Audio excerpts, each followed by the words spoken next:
इस वक्त मैं बीकानेर के माता करणी मंदिर में हूँ। माता करणी मंदिर की अपनी एक अलग ऐतिहासिक और धार्मिक महत्व है।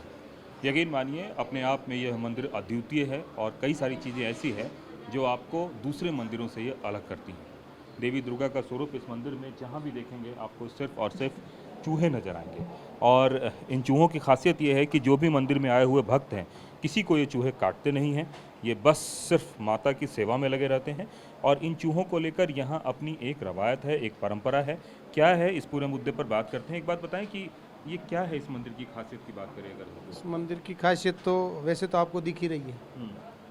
ये चूहे नहीं है, चूहे जैसे दिख रहे हैं, इनका नाम काबा है और ये माता जी की संतान ही है। जो माता जी के चौथे पुत्र में थे लाखन जी, सबसे छोटे, वो कोलायत स्नान करने के लिए गए थे। वो क्या है कि वहाँ डूब के एक्सपायर हो गए, ख़त्म हो गए।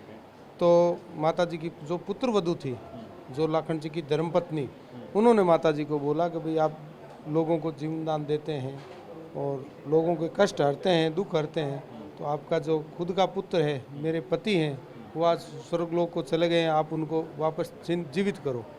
तो फिर करणी माता ने इसी गुफा में, ये जो गुफा है, ये माता जी शरीर से यहीं तपस्या करते थे, इसी गुफा में अंदर जा कर के, और फिर गुफा का दरवाज़ा बंद करके धर्मराज जी के पास गए थे और धर्मराज जी को बोला कि भाई मैं अपने पुत्र को वापस लेने के लिए आई हूँ। धर्मराज जी ने बोला माता जी भाई जो यहाँ आया है वो वापस तो गया नहीं है, ये तो विधि का विधान ही सारा उल्टा हो रहा है, आप ऐसे कैसे कर रहे हैं। तो माता जी ने बोला भाई किसी के माँ बाप आए हो तो आप मेरे को बताओ, पुत्र को लेने के लिए मैं आई हूँ तो मैं अपना पुत्र लेके जाऊँगी। तो फिर क्या है कि करणी माता ने अपने पुत्र को वापस जीवित किया,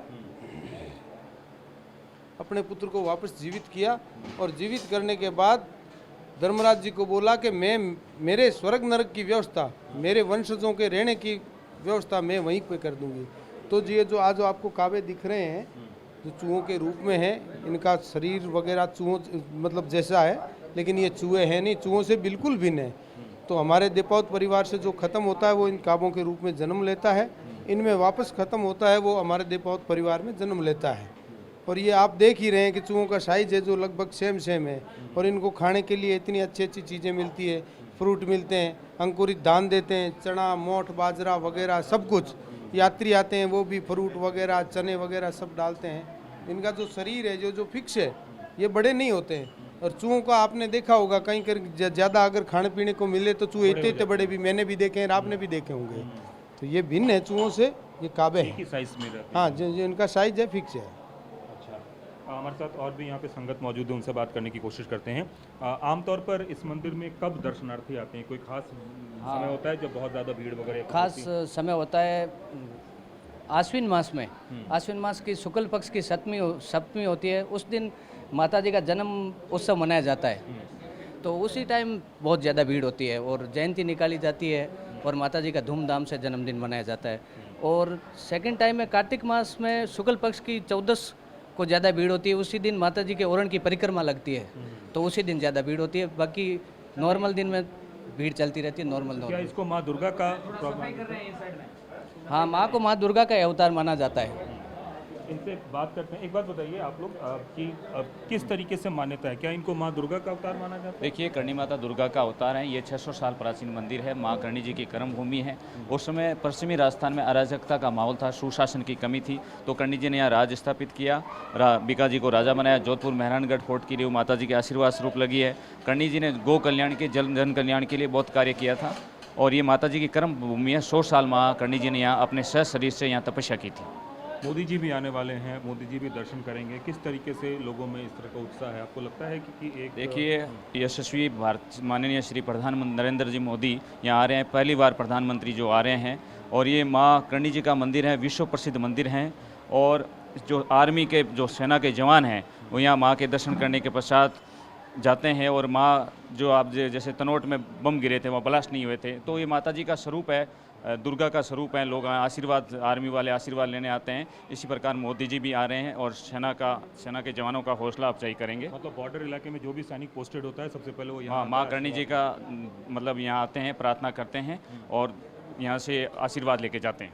अच्छा, और निश्चित रूप से विजय हासिल होगी। बिल्कुल निश्चित बिल्कुल। तो आप देखिए, ये जो माता करणी का मंदिर है, इस मंदिर की बड़ी प्राचीन महत्ता है और उसी महत्ता को एक तरीके से उतारता हुआ ये तस्वीरों में आप देख सकते हैं।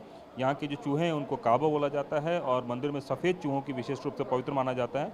उन्हें करणी माता के पुत्रों के रूप में पुनर्जन्म माना जाता है। जो सफ़ेद चूहे हैं उनकी क्या खासियत है? सफ़ेद चूहे के दर्शन है जो अच्छे माने जाते हैं, शुभ माने जाते हैं। जो भक्तों की आस्था है कि अगर सफ़ेद काबे के दर्शन हो गए तो ऐसा कि मान्यता, उसकी जो मन्नत है वो पूरी होती है। लोगों में बड़ी आस्था है सफ़ेद काबे की। सफ़ेद काबा मतलब हमारे में से जो करणी जी के परिवार हैं, हम लोगों में से जो अच्छा कर्म करता है वो वाइट काबा बनता है, उसे स्वरूप अच्छा माना जाता है। करणी माता का भी स्वरूप मानते हैं लोग, माँ के दर्शन मानते हैं साक्षात। जिनकी भी मनोकामना होती है वो वाइट काबा सभी प्रार्थना करते हैं। माँ करणी जी से दर्शन करने के पश्चात वाइट काबा देखना शुभ माना जाता है, अपनी यात्रा को सफल मानते हैं। तो निश्चित रूप से ये भक्तों का तांता यहाँ पे लगा हुआ है और ये वो भक्त है जो माता करणी के दर्शन करने के लिए आए हैं और यहाँ पे बहुत दूर दूर से दर्शन करने के लिए आते हैं और उसके बाद यहाँ पे अपनी आस्था से लोग जो है पूरा मतलब पूरा जो है यहाँ पे दर्शन के बाद इस बात की उम्मीद होती है और सबसे बड़ी बात है कि आर्मी के जवान जिनकी बॉर्डर एरिया में पोस्टिंग होती है वो यहाँ ज़रूर आते हैं। ऐसी मान्यता है कि यहाँ जो दर्शन करके जाता है उसे वीरता प्राप्त होती है। कैमरामैन गजेंद्र के साथ कुमार कुंदन, TV9 भारतवर्ष, बीकानेर।